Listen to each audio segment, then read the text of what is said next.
Good morning, sports fans. Welcome to quarterfinal action of the Australian Mixed Ultimate Championships. It has been a hectic morning here in Beenleigh as we have had rain delays, we have had tropical conditions, but we are finally underway with some modified rules. Simon Tybert here with Callum Faulkner. How are you? Very well, Simon. We've managed to stay dry for the most part of the morning, and a few lightning strikes around caused a significant delay this morning, and fields being flooded as we saw last weekend. So 25 mil of rain, but we are underway. We have Oblivion playing out of Melbourne in the white jerseys. We've got Southwest Ultimate out of Sydney playing in the dark jerseys. Jess Parks gets underway from the Brickmar. Eriksson gets high.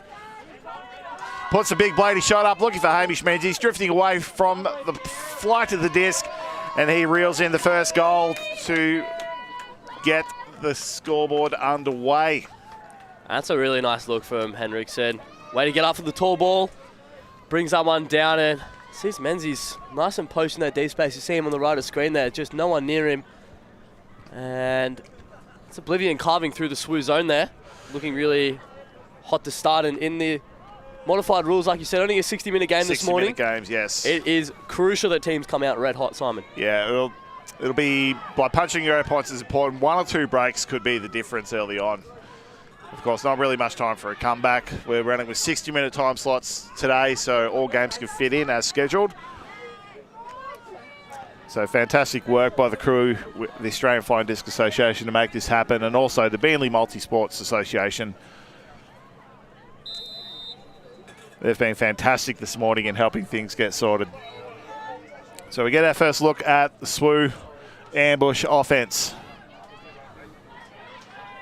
I think we can probably expect to see zones here from Oblivion. They were using them really well yesterday, we saw, in the pre-quarters, and came up with a few blocks very, very close to the opposing teams. Yeah, so they're trying to pin their pull as close as they can to the near sideline and setting up this early zone. So they're running with a match at the moment. Visor.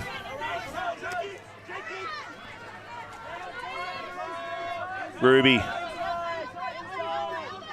Back to Upton. A lot of activity happening around the front of the stack. Not much downfield at the moment. Pankhurst. Options well covered at the moment. High stall count. Upton needs to find place and get free. Let out pass to Shannon Leong. About halfway to goal. Out of the grip of Visor, it's wet conditions here. There's going to be a slippery disc. Alex Nee picks it up, shapes to throw the backhand, puts it out to the advantage of Ethan Tafer. Got a bit of work to do, goes up high, and there's the first break of Oblivion up 2-0. Yeah, that is a speedy break. Oblivion, as we said, looking to start red hot, and red hot they start. That is such a lovely put from Alex Nee. He's on fire this tournament. We saw him yesterday, highlights galore, lots of low grabs. Very good receiving, but showing he can do it in the handler space as well as Tafer goes deep, and Visor unlucky to be double sadness there. And there wasn't just much activity happening downfield with the SWU offense. They were moving it around the front of the stack very well, but not really progressing downfield, Cal. Yeah, so what SWU do have is a very strong handling unit. We're going to see on the line here the likes of Upton and Varun. They are 2 very, very strong handlers. Handle at the top level, have done so internationally. And Varun obviously having Sunder experience, so very valuable. And then they've got the likes of like Ruby as well. So it's a good like reset option all the time. They're going to feel safe. It's just going to be generating that flow downfield. And Bradley with the roller pull, getting things underway for Oblivion. SWU the brick mark. More option happening downfield now. Pankhurst takes the shot up, looking for Gabe Eady. Goes up high ahead of Eriksson, not quite in the goal. Lots of creating in that open space. Eady looking, he's looking to the low side, wants to get it up over the top of the defense, but gets it into the reset. Upton. And the short range pass into the open cutter there for the goal. Jake Upton shooting up line. He's going to be the man to watch this game. He has the ability to control the whole match, so I think if you're Oblivion, and they're putting Tafer on him, so obviously that's a star matchup there between those two. They're going to be really good. And Kate Pankhurst showing that she earned a trade by receiving, but not afraid to put it to what is a very nice option in Gabe Eadie. All that height with the throws of the tank Pankhurst. And you've got to take those kind of shots to spread out the defense, don't you? Yeah, absolutely. What I really like, Simon, is that they're using a side stack there as well. Yeah. So they've got all that lane to work into. It's something that I believe will favour Oblivion really well as well, like with their receivers deep and like the throwing arsenal as well. I think using that side stack is just like that kind of one level above what we're typical, like what we've seen so far this weekend, and it's a nice offensive look. Let's take a quick look at SWU, their path to the final so far. They took care of Macondo 11-8, defeated Adelaide Zeshays 11-9, NSU 13-3. Beat the Sunshine Coast, the local team, 13-8, and then beat Adobo 13-4 in the round of 16. Parks in the goal line. Henriksen under double coverage. There's a spare cutter here somewhere. They can't pick them out. High stall count. Parks finding space. She's got Langston. Fires in a shot to Wardle. Lots of cycling cuts happening in the handler space. Now they've got the deep shot unlocked. Wardle holsters. Finds Henriksen. Ruby Anderson one out deep. And the fantastic hand block there. He showed his hand. Eric Lau was able to just jump out, knock that one down. Oblivion have the chance, and he's put enough on that it's bent the disc a little bit. So the teams are asking to replace the game disc. Both teams agreeing that's what they want to do. Lau has the ability to get some of the most insane blocks. Just that read of the play, he sort of saw that. He knew the deep cuts were going. The sideline was saying, hey, watch the deep one. He's just peeled off, jumped across, and now there's a chance for SWU to get a break back. John Boy.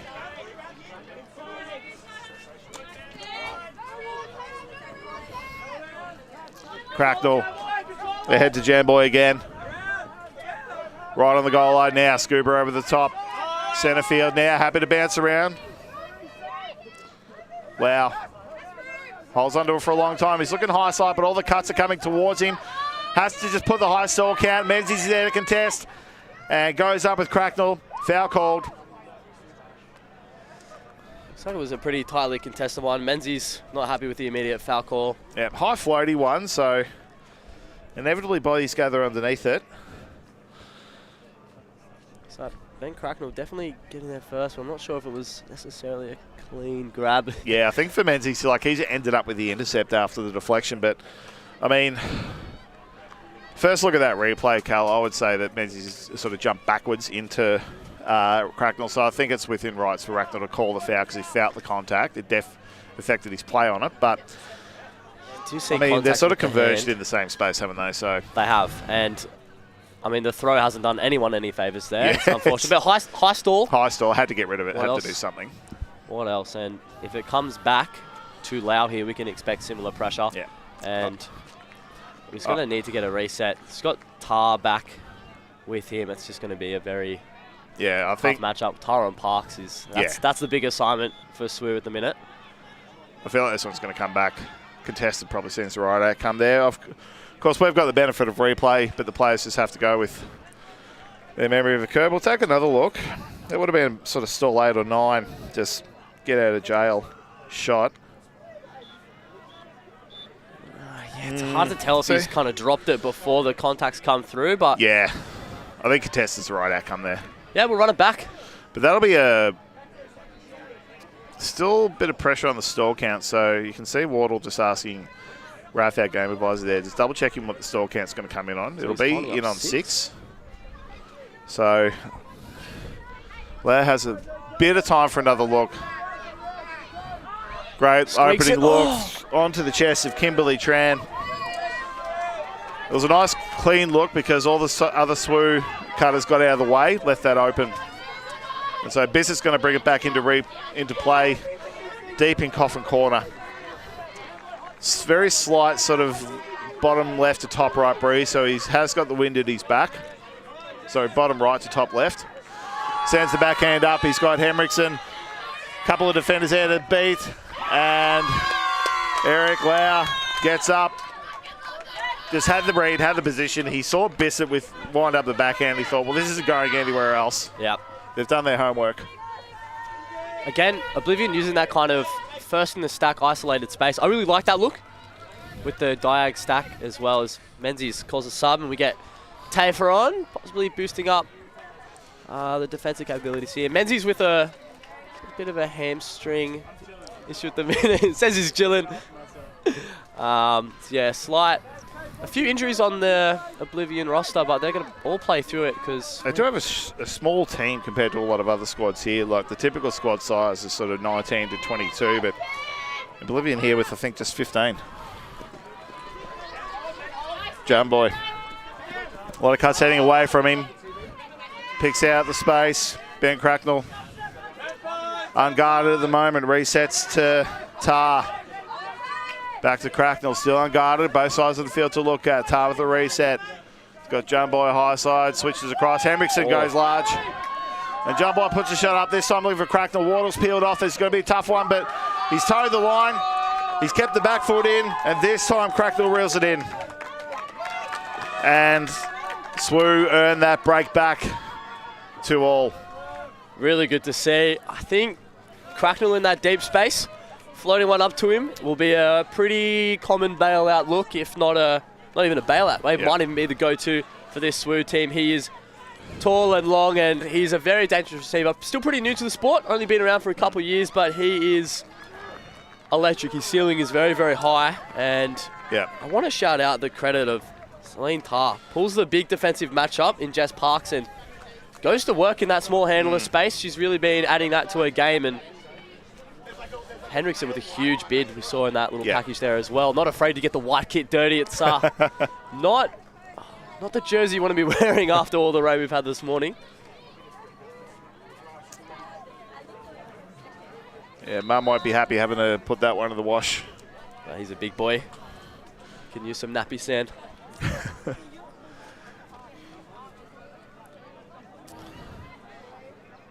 So SWU, Eric Fung giving instructions to the defense. They'll be running with the match defense, so I think their crucial matchup here is who's going to be taking probably Henriksen and Alex Patterson. So they give up a lot in height to Patterson. I think she'll end up being the target of this play. Looks like Bissett to Rabba. Looks like Alida Ung's got that assignment. Henriksen. Patterson's gone deep. Wardle comes under. Patterson well covered at the moment. Henriksen. Coy Tran's got the job on him at the moment. Wardle getting busy. Patterson with the disc now. About 30 from goal. Henriksen struggling to find space. Beautiful leading pass by Patterson. Henriksen's got time to write it down. He's got the hammer look. Rabba's pointed it up. And a huge flight there from Peter Weiser. Puts enough pressure on it to force the error. Yeah, really good defense from SWU. They've clearly watched the footage, and Patterson gets backed heavy by Ung at that point, and look, they forced a risky crossfield shot, and Weiser able to get the better read. Sasha Packy gets it out to Weiser on a high stall count. Tram well covered. Fung puts a big forehand bomb up, looking for Anita Ung. That's going to drift out to the left. It's sailing, and she reels it in. Wolfgang. Edmund Funk is the shooter. That is a really, really lovely inside rip. Sees the positioning of Patterson, knows he needs to get this disc out to the left-hand side of the end zone for the advantage of Ung, and does so with an absolute bomb. You see it as soon as he gets it, he loads up. The snap on that disc, excellent. As we see what this means, 2 breaks in a row now for SWU, and the team is getting rowdy, as we've talked about, getting hot early, and that's the reply they needed. So we're about a quarter of the way into the game, 3-2. So it seems that SWU are all over Oblivion's long shooting game at the moment. We've seen them force a couple of errors there to this team. What would Oblivion's plan B be, do you think? I think they've just got to play through everyone. Yeah. I don't think, like we've seen now, just a couple shots go up, that maybe they were rushing and forcing a little bit. Like they're obviously such a great throwing team, but like SWU at the minute, their game plan is just to back the very dangerous receivers, and Oblivion have a lot of them, and they've got designated throwers as well. I think They all have the ability to do both, though. The Oblivion roster is very deep, very skilled. I just think they don't need to huck it. They can small ball, and they'll be very effective against this.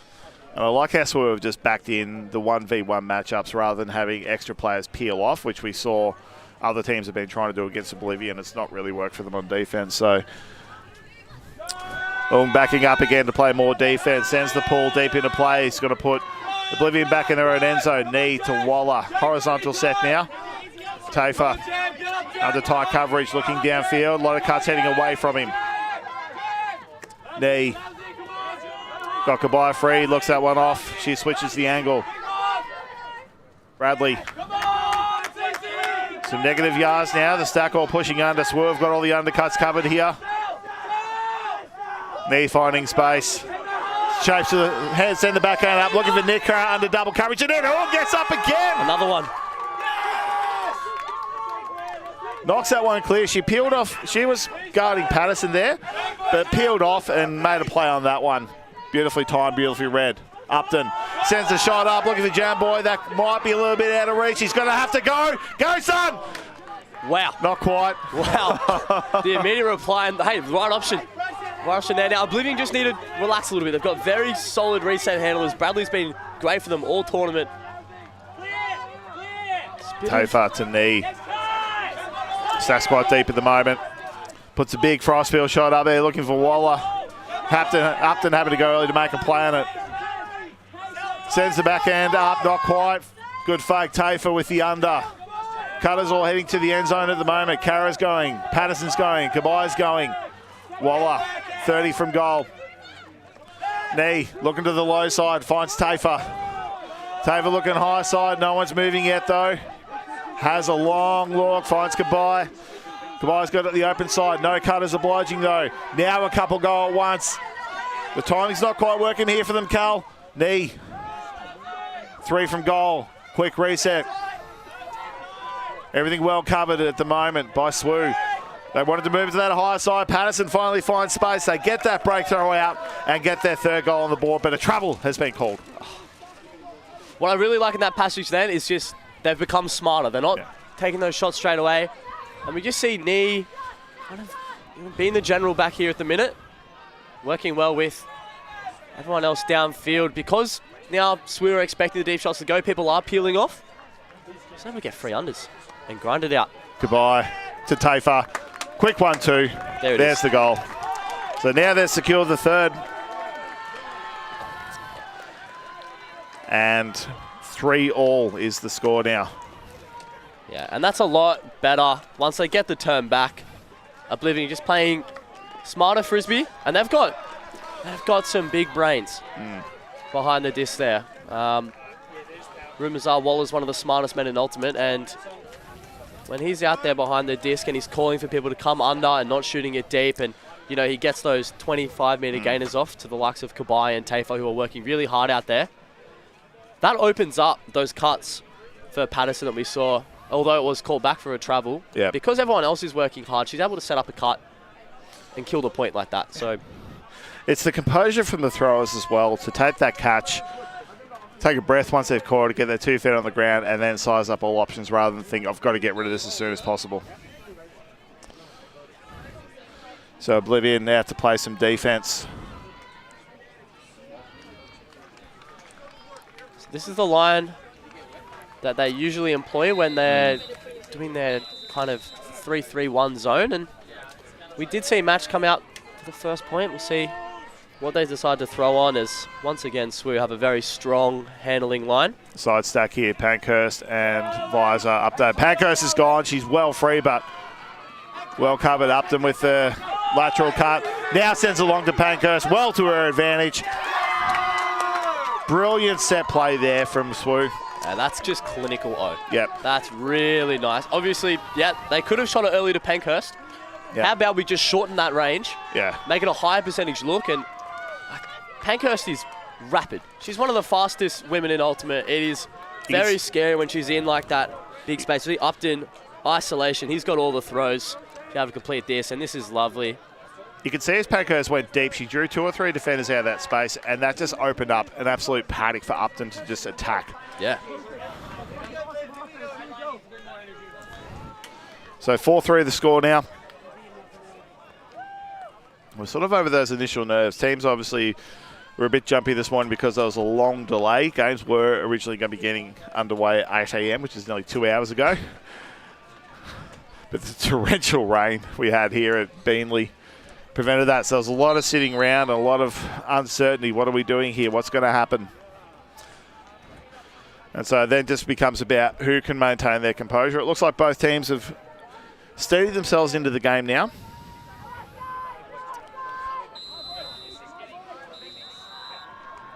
So we hear the two whistles go for the game advisors signalling offense to be ready, which they are.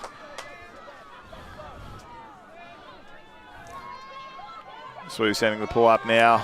Going to put them deep in the end zone, landing in bounds. Bissett to field it, centers to Parks.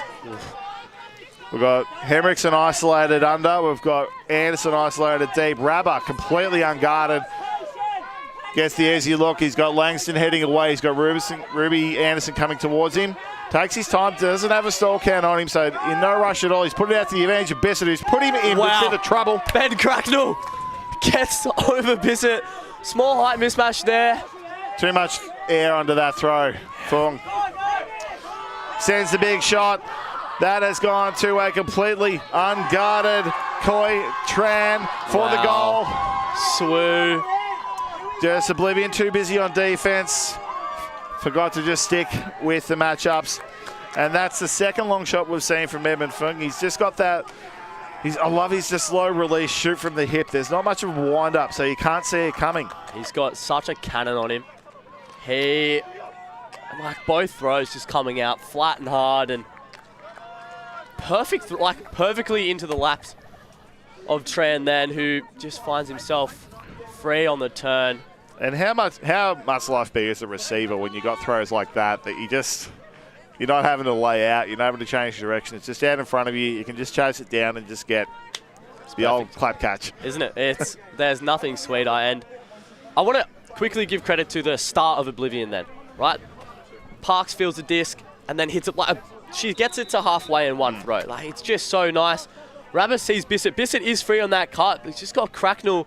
You can see that throw coming from a mile away, but Oblivion doing really well to get it there. Obviously, that pull play does work. They found Rabba in acres of space. I'm not sure who's got that assignment. I believe SWU were still playing a matchy look and just unable to capitalise on the momentum there. Another terrific pull. Nearfields a pull. Waller, as cool as you like. The stack is very far away, so Tafer comes under, attacks the space. Patterson is heading deep. Tafer winds up the pull. Backer. Plenty of bodies underneath it, but I mean, when all else fails, just chuck it to your Australian national representative who's got everyone beaten for height. Plan A, Route 1. Patterson is the GOAT. She's so strong. I got in a bit of trouble yesterday. The Oblivion team not liking that I said their ultimate's boring when they're just chucking it at Patterson, but I tell you what, it's beautiful to watch. It's perfect. Patterson out-reading Tar there. I mean, once you get to a quarterfinal of a tournament, it's about winning the game.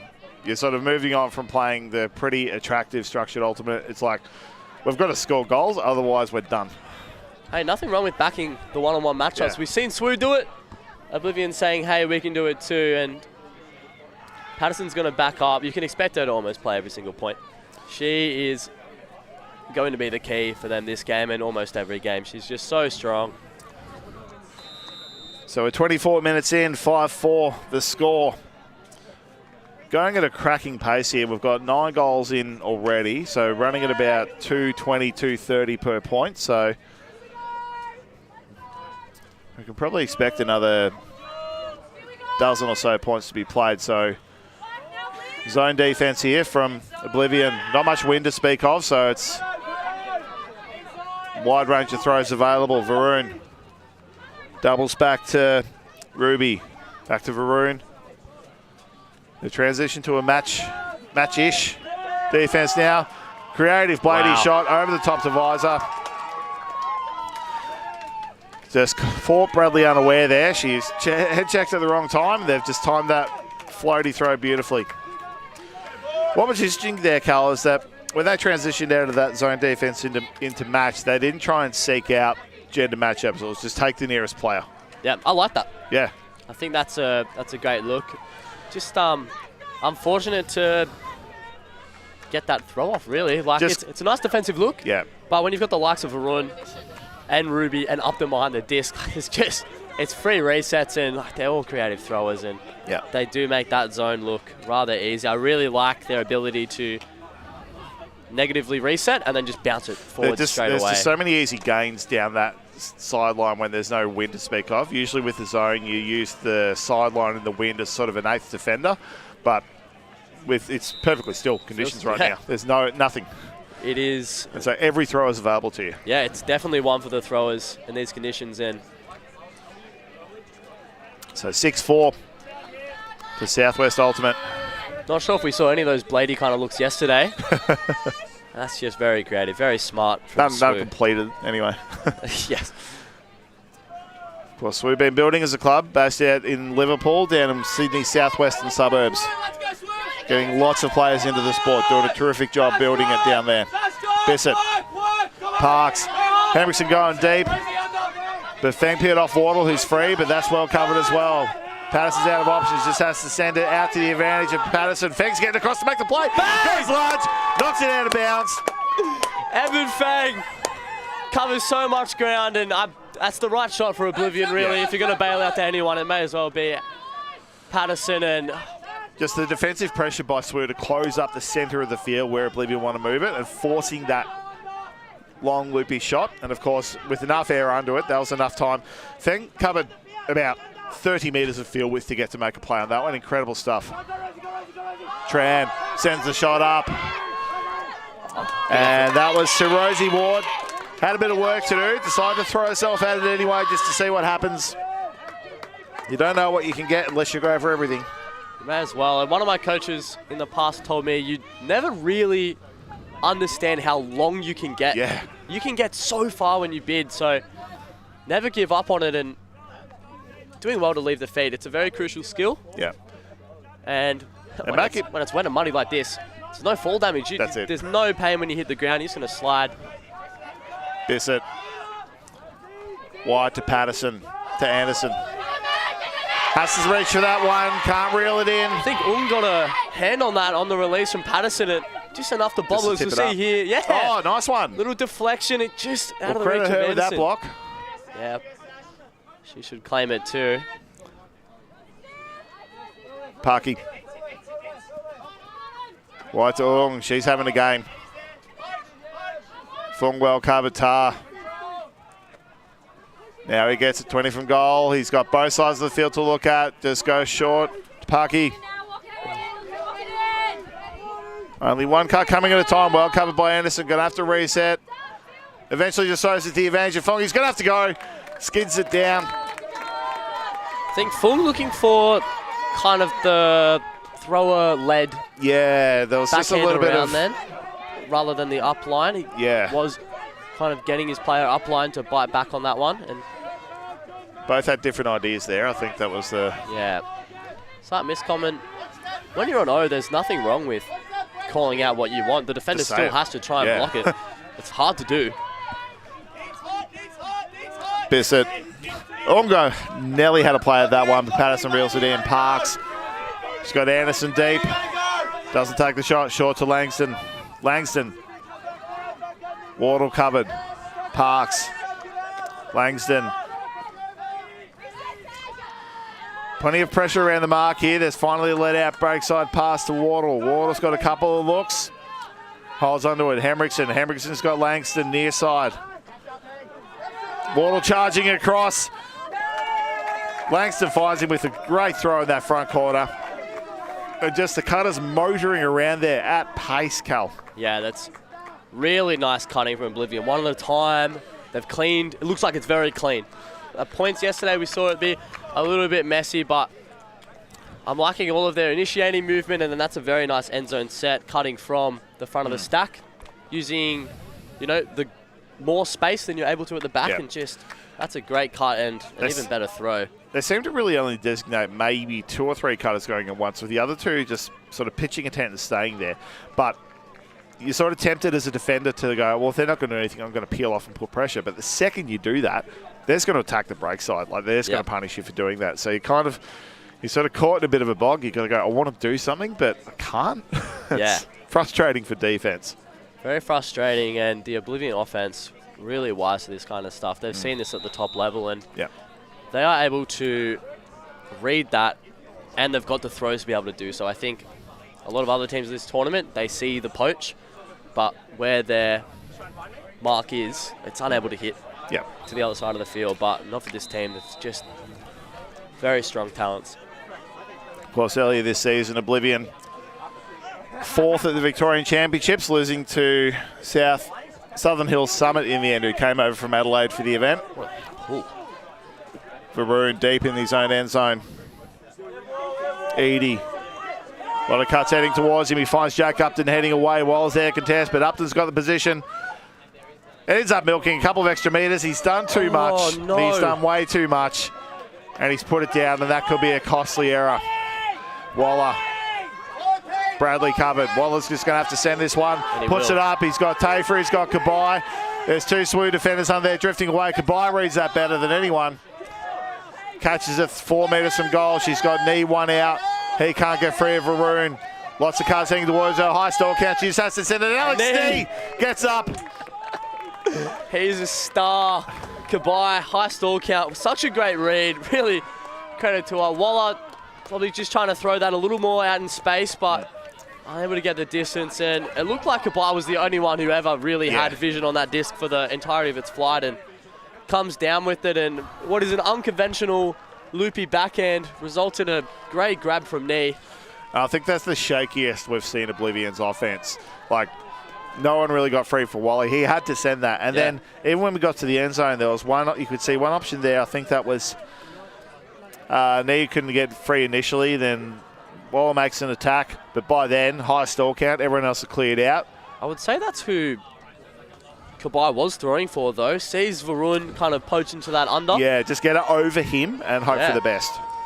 And, well, it's paid off. So, yeah, it wasn't a panicky throw, but it was just like, this is the last resort. I've just got to give someone a chance at scoring. Doesn't matter who, but... Yeah, when you've got Patterson there as well, very big man, so... I think a lot of defensive attention was set on Patterson, that everyone just forgot Alex Knee sneaking under, and that man can get up. Can't be caught forgetting about him. So 6-all. This point will take half. Side stack here again. We can see Upton and Ung out there, but don't keep your eyes on Cracknell, bottom left. Now he comes under in that space. Patterson on his hip. Ooh, Patterson, good sniff. Cracknell winds up. Upton on the easy under. Now Cutter's heading away. He's got a shot. He sits under it. Visor. He's got Jeroen. A few minutes from goal. Cracknell heading up the line. Double bounces. Upton centre field. Easy break side shot. Into the hands of Shannon Leong for her first goal. And Southwest Ultimate Ambush take half 7-6. Breaking and swinging in order to capture that Galaxy point. And this is really nice. I love what Visor does here. He just grabs the disc. Everyone else a bit flustered. He's such a calm mind under pressure and just finds Upton. He's able to kill off the point. Has a couple options there and such lovely flow from that SWU offense. I'm loving this side stack look, Simon. Yeah. Looks like they kind of set up in almost a T with 3 people in the side stack on the close side of your screen and then 2 people isolated with so much room. It takes a lot of discipline to stay out the way and let those people go to work in the lane and paying off. And it's also the timing. So someone coming from the back of that third stack is the secondary option. Yep. But it's about finding the time. Okay, when do I do that? Like, how long do I give those first 2? There's a real sort of art to that as well, being able to read the play. Yeah, and making sure those 2 get out the way as well. Yeah. There's no poachy blocks. So as the teams take a break for half, we're going to take a break for a couple of minutes as well. Be back with the second half shortly.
Second half action about to get underway as we check out some highlights from the first half of the quarterfinal here, the Australian Mixed Ultimate Championships Division 2. Simon Talbot here with Carl Faulkner. And Carl, I was just out listening to the halftime huddles. The theme of the SWU huddle was stick to the offensive game plan. You were saying just before half of that side stack's working for them. So they're urging that team, they haven't worked it out, let's stick with it.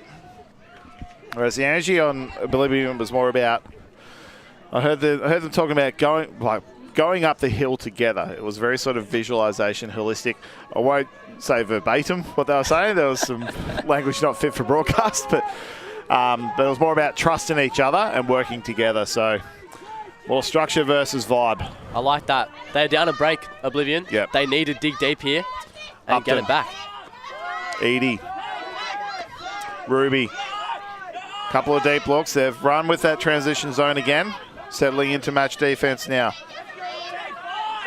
Leong has a long look upfield. Upton, Lee gets up, knocks it away. I don't think Upton quite had enough control on that, so he lets that one go.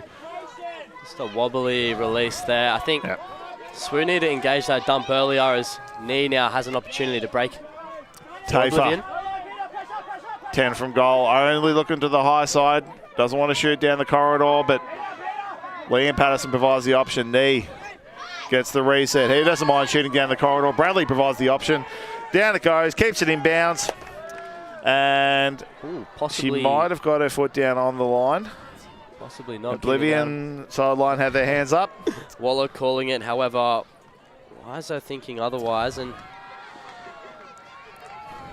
we might have... Oh, yep, there's a monitor in front of us. Everyone's coming over, are they? Of course, we're situated on the sideline, but they've listened to the sideline perspective and just said, I think a couple of ambush players have said that looked into us. We're happy to call it. So we said it. Yep, foot down. Pretty comfortably in.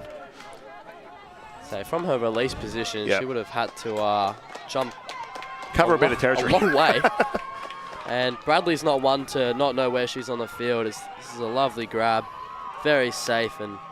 Just that body control to sort of launch herself, but don't quite go full, like sort of leap.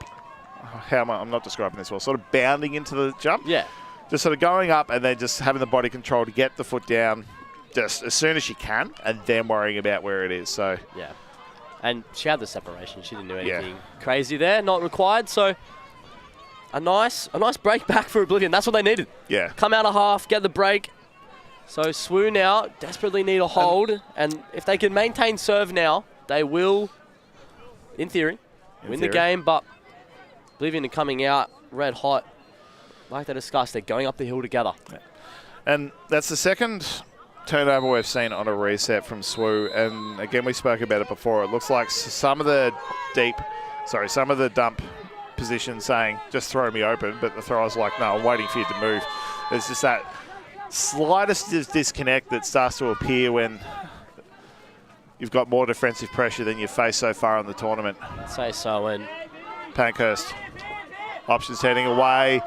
She decides to shoot. Wisser comes in, grabs it ahead of Henriksen. Had no right to catch that. Henriksen just got complacent there. Wisser took advantage. Jeroen having a long look downfield, has to go across, there's nothing behind. Upton goes early. I mean, that was the only option available to him as a thrower, but why not go for it? And Upton was calling for it. He knew Jeroen had that shot in him, and you just see him there. Point says, throw it this way. He has the backhand reset if he wants it, and Upton's saying, don't bother, let's just go score a goal. And well, you sort of see this look. Defending in the end zone, you can't cover everything. We see fantastic grab, just come underneath him. And that shot there, you sort of cover, it's not quite possible to cover 100% of the end zone. You covered 90%. You don't expect that sort of far corner to be thrown at, but... Not there, not that way. No, that's it. Not like this. Yeah, so SWU stuck, keeping nice and disciplined. A nice, tidy kind of mid-end zone, and that opens up all of that break side. And Upton says, Jeroen, you've got this. And so 43 minutes in, we're playing abbreviated games today because of a weather delay this morning. So 60-minute soft cap. And with a 1-goal margin, I wouldn't say either team has a solid hold on this game yet. It still could go either way. Absolutely, and both teams full of competitors. No one's going to be giving up early. Oblivion haven't conceded many goals so far in this tournament. They defeated Mickael Street White 13-2, Space 13-11, Extinction 13-3, Meadowbank 13-5. Langeles is 13-9, and then in the first round of 16 game yesterday, they took care of Brisbane Locals Lunchbox 13-6, which we caught on live stream. Bissett sends the backhand from the brick mark. Everything's well covered there. It's gone straight through a couple of hands. Just a slight touch. Kimberly Tran there had the position, but went the sort of blind swatted it.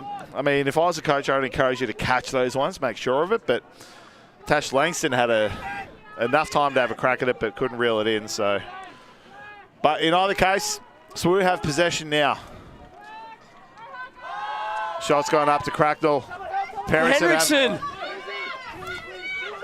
Not afraid to get muddy this morning. Everyone's scrambling now. Coda Rusman takes his time. Tran. Lau has the disc now. Pick's caught in the end zone. There's a bit of activity happening in here now, Cal. Yeah, Jamboy trying to find a kill cut from the back of the stack, and Rabba just getting picked off by the back of the stack here. We need a good clear from the SWU, from Kimberly Tran, it would appear. Oh, it's on Cracknell, front of the stack. Oh, how about the inside? That's that clearing cut with the inside shot. Jamboy on the doorstep, 2 metres from goal. He's having a look at both sides of the end zone. Bissett comes in to put additional pressure. They have to send that one up. And Rabba. Coda Rusman calling the stall out. It was definitely creeping up. Yeah, it was pretty high. Jamboy just squeaks out the hammer. We'll have to, very, very hard to tell. Tell you what, he called the stall before the release, but I mean, the classic gear is calling the fast count, because you've got that, you get that 8, 9, 10 out pretty quickly. One of the best tips I've ever heard from Seb Barr, an Australian player, he says, to avoid yourself doing that, make sure you put a pause between your 10 and calling the stall. Don't rush into the call. Yeah. Because then it makes it a bit harder to sort of contest that fast count. Get the 10 out, pause it, then call stall. But it's only the T of 10. That's all you need, right? So it's coming back with Jamboy. Stall is on 8, so you'll have maybe one clean look here. You can see everyone on their toes for Oblivion. Stall out court again. But the turns happen anyway. Wardle making sure of the block there, so Oblivion get a chance on offense. They've got a vertical stack. Langston is isolated at the front there. Bissett puts a lot of air underneath her. She's got a bit of work to do. She's going backwards. She's called the foul. And Tran there's happy to accept that. Could have had a discussion there. The throw was definitely over. Very floaty throw, but yeah, it was. Bissett clearly not happy out of their hands. So Langston retains possession. Shapes the throw line, puts it out to Eriksson, and that was Jamboy getting his hand up, knocking that one down. Very nice block. So Celine Tarr to restart for SWU. About 40 from goal. Nice clean tidy stack. Jamboy with the under. Not many options heading deep. Tran under, well covered. Goes crossfield to Cracknell. Gets the reset. Cracknell again. He's got Carter Rusman long. He's got a few heading upfield. And that's the goal, Eric Lau. And doesn't that one hurt? The break for SWU. I think SWU have got them for pace at the moment. We can sort of see early on that a lot of these foot races are very closely contested, but I think the shorter roster starting to have an effect here on Oblivion. They're just that 5% slower than they were an hour, like 45 minutes ago, and it just allows SWU just finding more options, but it's also then harder to create that space. Yeah, absolutely. I mean, credit to the Oblivion roster, honestly, to be so dominant up until this point. Yeah. With a short roster. They're all studs. They can all run very well. They can do so for long periods of time. But this is the 6th game of the tournament for them. And 2 more today as well. You've got to think that with 15 people, it's a big ask to have your quarters and your semis. And, if you are to make the final in the one day, that's a great effort for day 3. And I'm not envious of them. really, kudos to every single player of this tournament who's able to do 3 days like this. It's nuts, and yeah, shout out to him. The winner of this game goes into the semi-final against the winner of Southern Hills Summit and Frizz Besties. Looking across, trying to see a score, it looks sort of evenish, but probably a very difficult semi-matchup, so. Former champions. Knee shapes the backhand up. Patterson doesn't quite know it's up yet, but she's now spotted in the air. What a read. Ung had to go early at that one. She's Right made choice. the correct play on it. It's definitely the right choice from Ung to go into that inside shoulder and go up early. Just slightly misreads the line there. Obviously, Yeah. it's a big floating disc. It's coming in hot. It's the right move, just slight misread, I guess. Well, those outside in backhands, they do drop sharply and quickly, and so Yep. you can sort of get underneath them and think, I've got to play at this, and then all of a sudden, whoosh, And Patterson just makes goes it over you. Patterson makes it look very easy, doesn't she? Yeah. It's another look. So obviously that's the big matchup, and Ung has been doing so well so far. She's got 3 blocks to her name, 2 in the deep space, and that hand block we saw earlier. So it is quite the job she's got, but at the minute, Oblivion doing really well despite the defensive adjustments to try and shut down their throws to Patterson. They're still coming off, and I mean, Looking at just So most good. of Oblivion's offensive possessions, they're averaging about 2.75 passes per possession. wow. They're Okay. they're not messing around with this.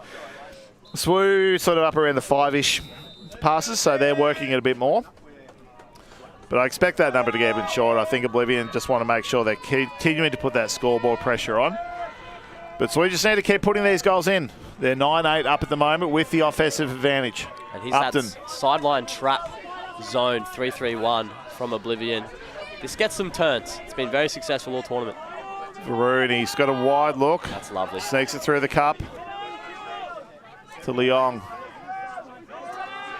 Leong happy to let defense do the work for now. Varun, bladey shot, crossfield to Upton. Can't say who's at the back there, but they're spacing themselves quite well at the deep options. It's keeping the third row of the defense honest. Yeah, that's Ruby back there, and now we actually see Waller coming even closer as, Varun's going to take advantage of that. That's going to go Ruby needs long. to toe the line, and Waller perhaps Yeah, egging that shot on. that's it. So, sitting your wings deep back, I mean, it keeps them less involved in the play, but it keeps the second and third row of the zone back, which makes the crossfield shots easier to look for and easier to take. If your wings keep closing in, so can their second row, and it means you can't get those wide crossfield shots off. So Waller to restart. Patterson's going deep, as is Kabay. Tafer comes under, Great gets some effort. attention from Varun. He plays through it. Cut's heading away from him at the moment. He wants to move it downfield. Waller heads up line. Knee also heads up line. Bradley with the let out. No cuts to the low side. Puts it out to the advantage of Tafer. He's gone a bit too far. Clip of the feet there from Varun. So Tafer's called the foul. Varun happy to accept that. That's good spirit. Fantastic spirit. I think that's gone, that looks like it's over the head of Tafer. Yeah. And But look, we can only speculate on the outcome. If the players agree, they're fine with that. Kara coming under. Bang. Tafer pops a long shot up, looking for Patterson. who else? To her advantage, she boxes out, but Upton makes us to run in. Just too much air underneath that, gave Upton time to play it, so Patterson was there. She was bodying out Shannon Leong, Right move. and Upton spotted the opportunity and pounced Yeah, well, if Upton's not there, I think Patterson gets that. So easily. I think Patterson just so smart. Upton, Pankhurst heading deep. Varun.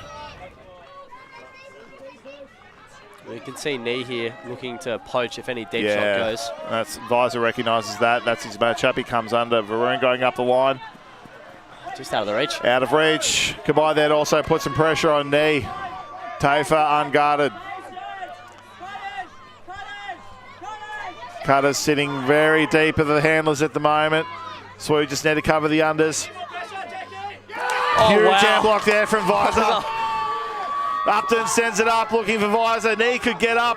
Up he goes. Wow. Make sure of it. 2 blocks in a row. How about that? What a defensive show from both of these men. Everyone very spread out at the moment. Not many options for throwers. Patterson and Knee working together. The nearest cutter's 25 metres away. Kara finds the space, comes under. Knee's there, no long options. He wants to send it. Kara now going deep. Bradley going deep. Waller coming under. All the cuts are heading away and under at the same time, but Tafer comes under. Well covered by Upton. Kabai having a long look. Knee has done the work to get open here.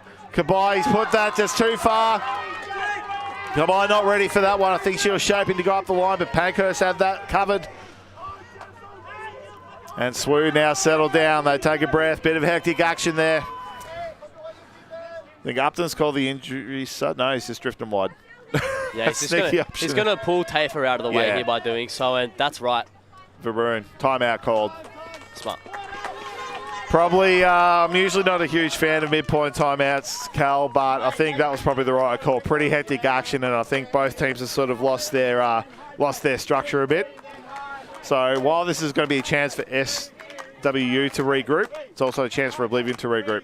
Absolutely, and I do wonder what defensive look Oblivion are going to come out here with. I think they've had better success with the match coverage rather than putting out that zone, but this does give them an opportunity to set it up if they so wish, but I think that would be a mistake on their end. I think the field position SWU got at the moment, like if they were close to a sideline or maybe even sort of 15 metres further back, probably a look, but... Dead middle, what? Something like that? Surely. Yeah, dead centre, probably just forward of the brick, so probably about 38 to goal. Like, we'd expect a set play from SWU, though. I think they might come up with that side stack. It would be nice for them to isolate. Yeah, isolate one or two cutters that they think they can win their matchups. Yeah, and then just try and draw the defensive players.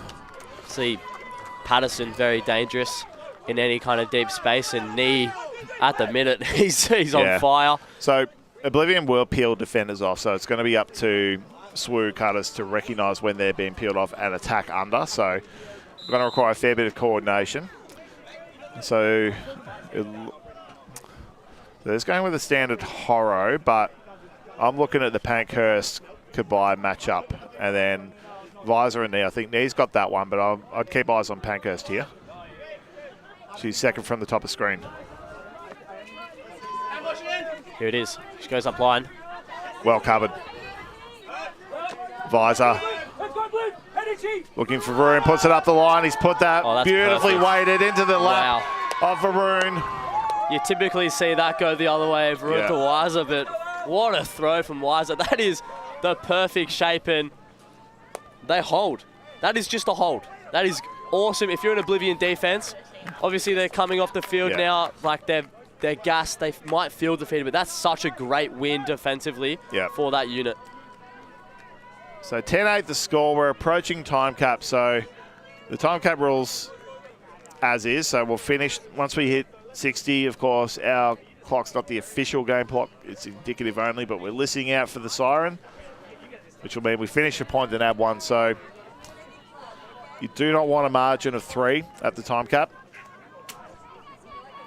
Oblivion, I mean,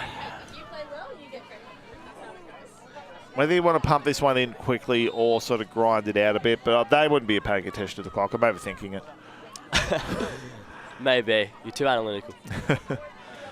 So I think SWU are probably going to set something up with everyone they've got on. They've got AP along with Langston. Like, they are two of the most dangerous receivers. And then we've got, obviously, Jess Parks, one of the best throwers at this tournament. The likes of Henriksson and Bissett there as well. And then, of course, everyone else. I mean, the whole line. The whole line knows what they're doing. They're all cracked. I wouldn't mind seeing Fulton go to Henriksson or Bissett, one of the handlers here. Horizontal set. Looks like he is drawing the Bissett matchup. Oh, Parky! Great bid. Henriksson finds Langston. Not much happening upfield. Looks to a reset. Henriksson up the line. Anderson's always there as well. And safe hands. Safe hands in the end. So it was a bit of throwing caution to the wind there by SWU to change the matchups around a little bit. I think it was a good choice. Like, it forced Oblivion to have to improvise that a lot, and they got close as a couple. We saw Packy, now they got hands on it. So they're feeling the heat, Oblivion, but it's still advantage SWU at the moment. aren't necessarily chasing breaks at the moment. The pressure's all on Oblivion to have to go and win this game. Yeah. And look, I mean, everything, obviously two very tight looks there. Obviously this final shot, Langston probably didn't want as much air. Anderson with such solid hands. Langston's going to claim the stud anyway. Loves the plus minuses, but look, really nice work how they're able to use that isolated space, get to their players. Yeah. I think at the moment the story on defense is that SWU have just generated more blocks than Oblivion, so 9 blocks to 3, whereas turnovers it's been 5 to 6. So it's the SWU defensive pressure, the defensive efforts that are the difference in this game at the moment. They're closely matched on offense, but offense can't win your games, it can only lose it. It's defensive pressure that does it, and this pool has put SWU deep in their end zone.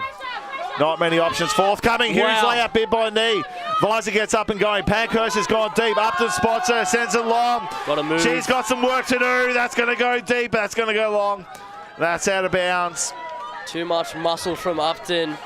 And I think Pankhurst had that read early, saw that release, an initial kind of hesitation to put their head down, and it's the right shot. Yeah, she absolutely the had right great shot. She had separation. Just too much. Just needed 10% off there, Jake. I love the intensity of Knee. Oh. He's getting me up and about. Waller's probably going to look to shoot himself. Sorry, not shoot himself. Shoot the disc, rather. Henriksen to Waller. Anderson unguarded. Knee through the middle. Cutter's heading away from him. He shapes the backhand. Doesn't look. Tafer's free. So we're running a lot of switches at the moment. They're being taken advantage of by Oblivion Cutters here. Anderson is just unguarded and running around like an unregistered dog at the moment, but the throwers cannot find her. Throw goes up to Tafer. Now she's gone to the end zone. Tafer spots it. Doesn't look, can't get a clean throw out. Jeroen closely checking him, and he's called a travel. And I mean, Jeroen, you are far too young for veteran calls like that, buddy, to put the contact on and call the travel. But I mean, that's the intensity we've found in this game now. Crafty. He still has Waller for a free reset if he wants it, and we're going to see that now. Waller finds goodbye, has to wait for it, but has the time. Henriksen heading across the field. Cuts in early. Tafer's free for a hammer shot, but Upton is all over that one. Henriksen looking for Waller. Some negative yards. Not many cuts forthcoming. Waller throws it open. Kabai reads that beautifully. Waller under pressure for Jeroen. Knee. Resetting the count. Waller looking high side. He gives the nod to the low side, but everyone heads high side. Henriksen's able to work, but Upton's got between the two intended receivers. And an injury has been called. Goodbye. Limping a little bit. I wouldn't say she's ruled out with this, but no, she feels precautionary. Does have some inflammation. She reported before the game, so has a bit of foot, bit of knee problems at the minute. Was getting some work done before the game. And Simon, time cap did go. Did go. All right, so this could be almost the dagger for Jeroen. She's got Ang heading deep. Finds Wisser coming under. Ang still there, one out with Henriksen there. Knee getting up. Oh, he's electric. Jeroen heads to the break side of Niederung. Get up. Who else? Locks that one in. We have a game to 12, ladies and gentlemen. And Oblivion, hands on hips. SWU, they've sort of half celebrated because they saw everyone not really react to the goal. Their sideline's gone, did we get that? And that is well earned by SWU. Like the pressure on everything there that Oblivion were doing, and then the grit and determination to then really extend the field on those cuts. Yeah, looks like they've also called a timeout, finishing that point. Kind of looks like, but yeah, we'll have a game to 12, and SWU doing really well to get that back. Waller had the right option. Right look, needed to get back to that open side, had two different receivers, but just kind of splits them. And he sort of put it between them, didn't he? He didn't really pick out one. He think, oh, one of you will get this, and then they'll sort of that whole, oh, is that you, is that me? But Upton's just going, well, if you guys don't want it, I'll happily take it. And he's a very smart defender, very heads up. It's just unfortunate for Oblivion. It just feels like these small errors are what's kind of played them out of the game a little bit, but by no means is this team done. It's only, they hold, and it's 2 breaks. Yeah, it is, but I think that one deflated them. I think they really, really had invested in scoring that goal right before time cap, and I think being so close with so many opportunities, but just having no solutions for to get around the defence, and then the whole just 2 passes back the other way, I think that really has deflated them. Yeah, and obviously breaking that point then would have taken them to a universe point right now and been huge, but they're not. Did they not go down gently? Knee or vertical and horizontal at the same time. What, 3 times that point? I think I said yesterday, his catching radius is double his body length. Yeah. If it's within 4 metres of him, he's got to play on it in any direction. This guy's electric, and it looks like they're going to pull him back out, and why not? The man's red hot. And I'm going to hedge my bets a little bit on my call, Cal. I think the timeout is going to work more for Oblivion than it is for SWU. I don't think calling the timeout then was, like, I mean, if I'm coaching, I wouldn't have made that call. I would have just said, we've got 3 shots at the win. Yeah. Oblivion's on the ropes. Let's finish him. Why not, man? Yeah, so hopefully Bliv able to get into that huddle, set the mindset, and come out firing here. They have to hold, otherwise that's game. It's match point to SWU, and SWU are going to bring everything they've got to kill the game this point. We can expect some unreal defensive intensity from the likes of Fung, I think, and Lau. They've gone crazy so far, and who else would be on the field other than Anita? I was just going to say eyes on her because Patterson's off, so she'll probably take maybe the Anderson matchup. Yeah, Langston or Anderson for sure. Yeah, because they'll end up being, I think Anderson will be the primary deep target. Knee playing downfield. It looks like Ung's going to take the Parks matchup as Eriksson. Wardle, inboard to knee. Langston one out deep. Ung's gone to the Parks matchup. I don't mind that. Anderson's completely free if they want to. Lots of separation. They're double covering Langston at the minute. Yeah, they're just peeling off, covering those deep shots, forcing Oblivion to throw more passes. I think we're already up to their highest pass count for an offensive possession so far for the game. Eriksson, pick call. So a very deep stack at the moment, Cal. Cuts are really only going to come under. Yeah. So I think SWU are pretty well set up at the moment. And looks like Ung's adjusted accordingly. Looks off Bissett. Pass is just so good. Parks giving an option. Anderson can't win the foot race. Langston can't win her foot race. SWU just got everything covered at the moment. Travel called. Play will continue. Eriksson just no one can get free at the moment. Langston is free. They can't spot her out. This is too crowded at the moment. Eriksson heads up the line. Parks. Now they've tied up their stack. Wardle heads right. He's hesitated. He might claim that he stopped. I heard for the call. Something. Like he definitely wasn't moving. Heard a word. Like he wasn't moving before that throw goes up. So he's hesitated. So, and that's what he's saying. But just what was said. Yeah, and look at a bit of momentum. He's got the hops.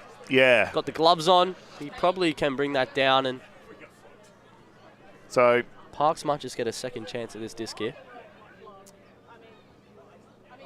If he says he stopped, he stopped. And yeah, like he stopped. He obviously heard something and had stopped and pulled out of the cut. But I mean, Parks threw it anyway. So like, it sort of depends what we think happened. So it's a bit of an odd situation here. There's no actual call made. We're just determining what seems fair. So they're going to let the turnover stand. I mean, that's. I mean, letter of the law. That's the correct outcome. But no problems with them having a chat. See Tar and Ung behind the disc here. Probably don't mind that. Things downfield, but he's got the knee match up, so he's just getting knee out of there. Smart move. We're going to isolate, I think, the Jamboy Bissett matchup. This is our key one. Nearest the screen. Yeah, Jamboy's going to go to work here. Lovely hit from Tar. Everyone heading away from Jamboy at the moment. Ung comes back. Lau with the under. Well poached by Langston, but then knee again. Space found by Leong. Shot goes up. Jamboy has drifted deep. Bissett's got the front position. Jamboy gets up and takes it again.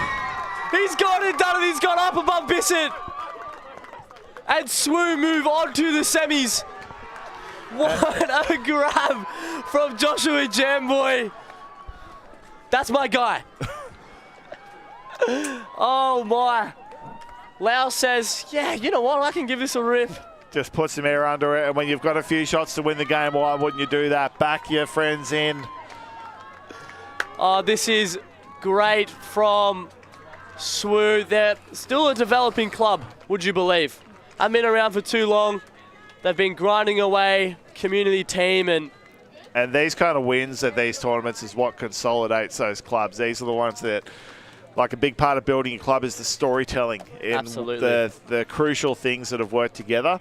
And wins like this is what helps tell that story. Remember that first time we made semi-finals at Div 2 Nationals. Exactly. They were here last year, made the semis last year, went down to Brisbaneites, I believe, in the bronze medal game. And, hey, to be there again, back-to-back years for this club, still developing, rosters still developing, and what a way to finish the game. And Oblivion, perhaps the shorter roster is what's undone them here, but there's absolutely no discredit to that squad. Like, they did everything they could.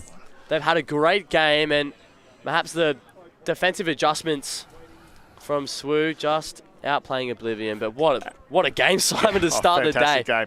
Let's go. So they go through the semi-final now, and we have an upset alert.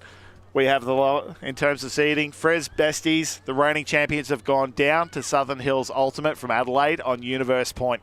Mike Palmer going crazy. The LTTV crew up and about. So the semi-final on that side of the bracket will be SWU versus SHU. So the top two seeds out in quarters. Crazy. We'll be crowning a new champion. Looks like we'll be crowning a new champion, but we'll be covering the other semi-final today. We know the Blob are through from Melbourne. We are not sure the result of the other one between Mr. Worldwide and Hill Summit, but in either case, we'll be bringing you that semi-final in about 10 minutes. We're cramming in the action here today with short turnarounds between games. We hope you can stick with us for a day of fantastic Ultimate. Thanks to the Australian Flying Disc Association for putting this on, and thanks to the support of the City of Logan for hosting us here in Beenleigh. We hope you've enjoyed this quarter-final, semi-final action coming up shortly. Thanks, Cal Faulkner. I'm Simon Talbot. Catch you soon.